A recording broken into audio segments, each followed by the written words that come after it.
संगाई छुमान एक बात कहूं, एक बात कहूं संगाई छुमान एक बात कहूं, संगाई छुमान कुर्बान करूं छुमान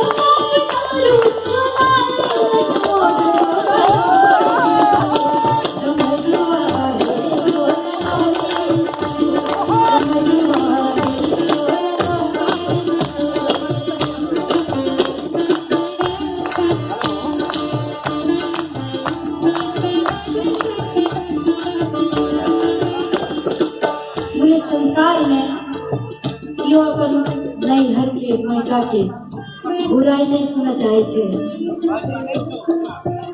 भवानी की कीर्तन सुनियो।